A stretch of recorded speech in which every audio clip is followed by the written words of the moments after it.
Hi, this is Andrea Reyes, and this is Brecken, and we are going to do the running record assignment for week 3. Brecken, how old are you? 10. 10 years old, and what grade are you in? 5th. And what book are we reading today? No Summit Out of Sight. You want to show the camera? No Summit Out of Sight. Do you know what AR level that is? 6.4. 6.4. Okay, whenever you are ready.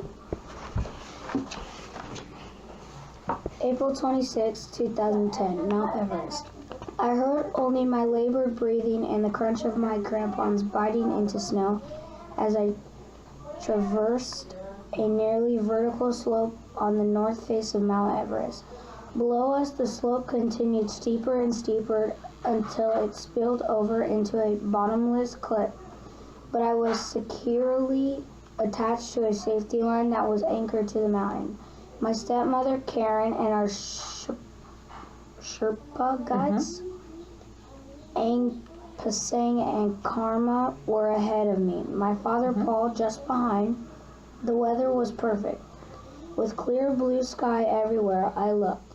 It was a beautiful day for climbing. I took one step, then another. Suddenly, a thunderous roar ripped through the air. The earth rumbled and shifted beneath my feet. I looked up and saw a 10-story wall of ice and a snowbreak free from the mountain that exploded into an enormous cloud of white that hurtled downward, building higher and higher as it gained speed. Snow dust billowed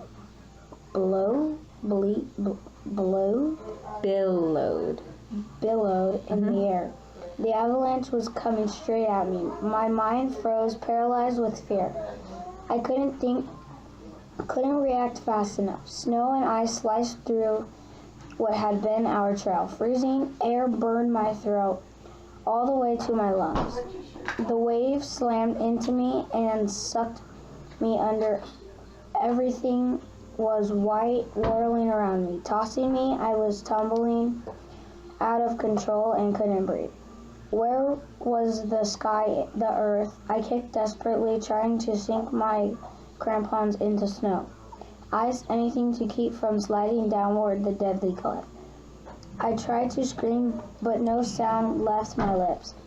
I was still clipped into the safety line that kept me anchored to the mountain. With a jolt that ran through my body, the rope snapped and zipped past my head. Would the rest of the rope hold me in place or yank me away? I clung to what was left of the line as a second wall of falling snow and ice swept me toward the bottomless cliff. Dad, I screamed. Had I lost him? Where was Karen and the others? The thunderous roar died, replaced by a cold, whipping wind. The ground finally stopped moving as the ice and snow began to settle on the mountainside. I sank my crampons into solid ice, but I was still surrounded by a cloud of snow blocking my vision. My head spinning and heart racing, I searched for Dad, Karen, and other guides. I sucked the burning cold air into my lungs and screamed, "Dad!" No answer. Only the frozen breath of Everest against my face. I desperately clung to the side of the mountain as the dream that had been the focus of my entire existence for the past 4 years slipped away. It couldn't end like this. Not with losing people I loved. Not with losing the Sherpas who'd been risking their lives to help me reach my goal. I screamed again and again until the cold shredded my throat. If anything had happened to them, it would be my fault. I brought us to this mountain where more than 200 climbers had died. One death for every 10 successful attempts to reach the top. I wished I could go back to the beginning, to the very first time I had said the words, "I want to climb the 7 summits," and rethink everything. Maybe this whole journey had been one huge mistake. Chapter 1. It was the first day of 4th grade when I told my dad I had decided to climb the highest peak on each of the 7 continents, the 7 summits. I was 9, and all summer long I'd been thinking about a mural on the wall of my elementary school. which laid out each of the 7 summits and their elevations. I'd passed it every day on my way to and from recess. Although 3rd grade, other kids hardly seemed to notice it in their rush to play soccer or basketball, but I often stopped and stared,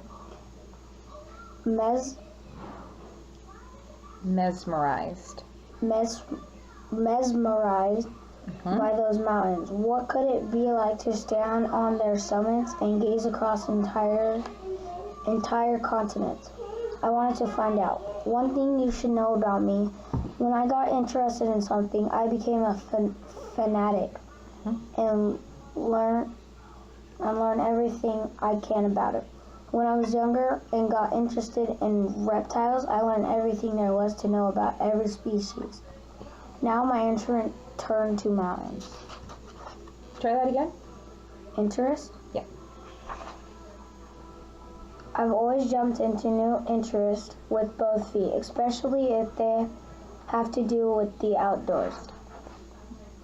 I've never been into playing video games or watching TV. Practically from the moment I could walk, I was outdoors chasing lizards, riding my bike, skateboarding, and skiing, especially skiing. That was my passion. All right. Thank you very much, Brecken. That helps us a lot. We appreciate it. Let's say bye to the professor.